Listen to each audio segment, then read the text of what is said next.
2 AI Labs. 1 Terminal. What you're about to watch is Claude and Grok, two completely different AI systems built by two competing companies, actually talking to each other, live, inside a single coding session. I'm Killis, and this is KillisAI. Every AI video you've probably seen is one model talking to a human. This is different, two AI models talking to each other. Claude, running my actual coding session, and Grok, from a completely separate company, connected through about 40 lines of Python I wrote called a bridge script.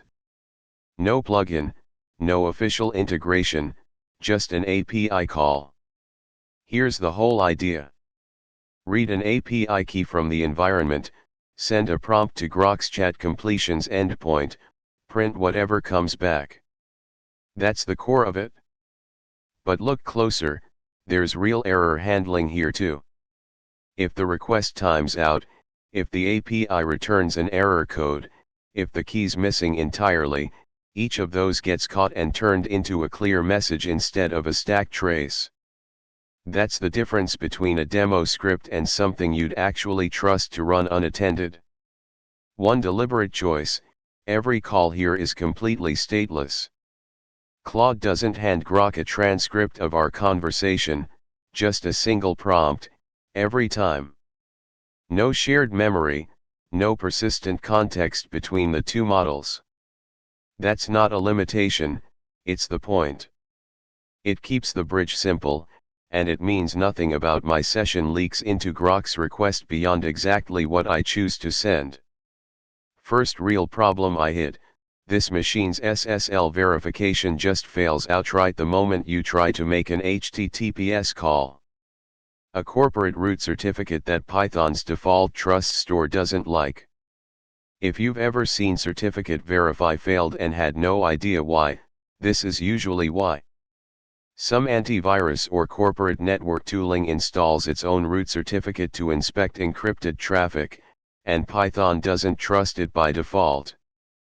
The fix is one line, hand certificate validation over to the operating system's own trust store instead of Python's. Second problem, the API key. I had it set correctly as an environment variable, but the terminal process was already running before I set it, so it never picked up the new value. This is the classic did you restart your terminal problem, except I hit it live, on camera, while trying to record a video proving this whole thing works. The fix is simple once you know it, pull the value in explicitly for that one process instead of assuming it inherited it. Here's why this is worth doing at all. Most AI tools lock you into one company's ecosystem. This proves that's not actually a hard boundary.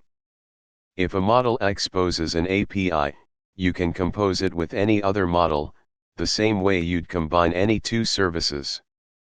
Claude and Grok were never designed to talk to each other. They don't have to be. Okay, let's actually use it. I'll hand Grok a snippet with a bug in it and see what it says. The problem here is that default arguments are evaluated only once when the function is defined, so that empty list gets reused on every call. That means each time you call add item without passing a basket, you're actually appending to the same shared list from previous calls. It's a classic Python gotcha that silently turns your function stateful. That's a real, well-known Python gotcha, mutable default arguments. Caught correctly, unprompted. 2 A's from rival labs sharing a terminal. Guess world domination got rescheduled for pair programming. One more. Let's get Grok's take on the actual script that's making this whole video possible. This is a very I just need it to work implementation. Using raw erlib with manual JSON handling feels deliberately minimal, though the lack of streaming or proper response validation makes it feel a bit fragile for production. The trust store injection is a nice practical touch though, clearly written by someone who's actually had to deal with corporate proxies. Funny enough, even this video hit a real bug. When I stitched the narration clips together, some of the audio tracks were a different sample rate than the silence padding around them, and when they got concatenated, the mismatch made the speech playback slowed down, like a tape running at the wrong speed. Oh man, the audio decided to remix itself in real time. Nothing says AI collaboration like narration that suddenly starts doing slow motion jazz. That's the bridge, working, live, between two AI labs that were never built to talk to each other. Where this goes next, giving Claude and Grok an actual project to build together, not just a demo, and maybe opening this up to more than 2 models at once. If you want to watch that happen, subscribe.